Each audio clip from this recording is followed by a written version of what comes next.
The year is 2014. Minecraft is near its peak. But little did you know that Mojang was about to make a single change that was going to result in Minecraft almost dying. But what was it? EULA, the End User License Agreement. You've probably agreed to tens, if not hundreds of those. By definition, it's a legal contract between a software supplier and a customer, basically determining what you can and can't do with the software that you installed. Minecraft also has one, and a part of it determines what server owners can and can't do, more specifically sell. However, before 2014, the rules were relatively unclear. That quickly became a problem. Hundreds of Minecraft servers were unknowingly breaking the EULA, with one of the biggest Minecraft servers at the time, Mineplex, being highlighted as one of the worst offenders. Mojang stepped up.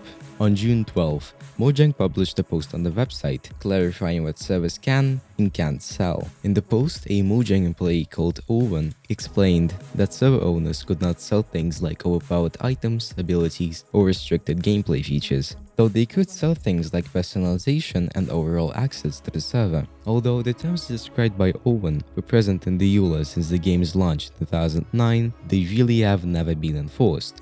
Minecraft always was an open platform, a sandbox, customizable to the core by all parties, the players, the server owners, and the modders. But now that Mojang was getting more strict with the rules, people weren't specifically happy. Members of the community were expressing their distraught over on Twitter. A hashtag called SaveMinecraft was started, which would be seen over the days by over 500,000 users. A few days later, Notch published a post on his personal blog titled "Literally Worse Than EA." In the post, he explained the time it took to crack down on the rule-breaking service and defended his company's decision, quoting, "Some privately run Minecraft servers do charge for in-game items, for XP boosts, for access to certain game modes. Some of them even charge quite a lot. I don't even know how many emails we've gotten from parents asking for the $100 back they get spent on an item pack on a server we have no control over. This was never allowed, and we didn't crack down on it because we were constantly swamped in other work." Notch also explained that there were no changes in the EULA,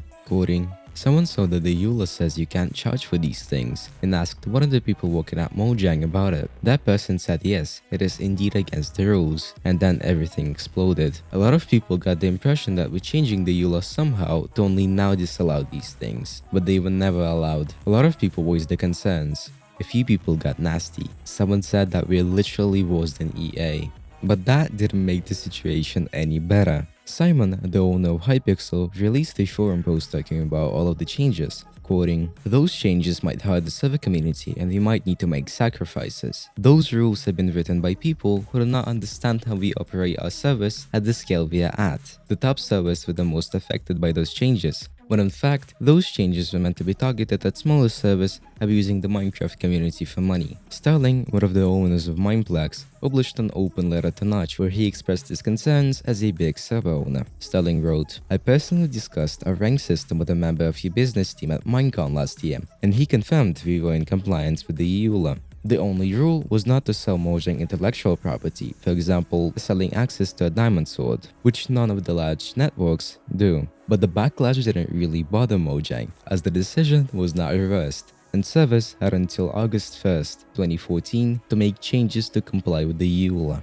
Notch, as the face of Minecraft, received tons of public backlash, and it's safe to say that it didn't sit well with him. Why is he getting such hate for decisions he didn't even make? From 2013 up to this point, Notch really wasn't working on the game and focusing more on the side projects. For a long time, all creative control was in the hands of Jens Bergensten, also known as Jeb. As stated by Notch in a Forbes interview, for some reason the narrative online became that I had decided that we should have an end-user license agreement, and that I was like ruining the game for everyone. And I wasn't even involved in Minecraft development at this point, so I got really frustrated.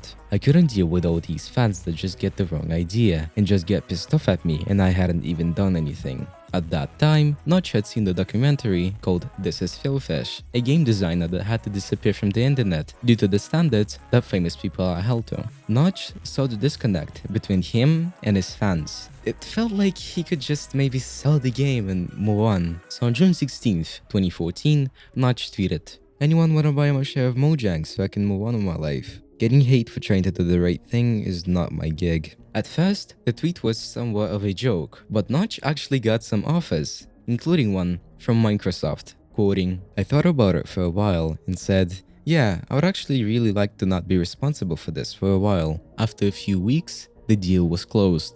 Microsoft bought Notch's shares of Mojang for $2.5 billion. Now, what happened to Notch after the deal?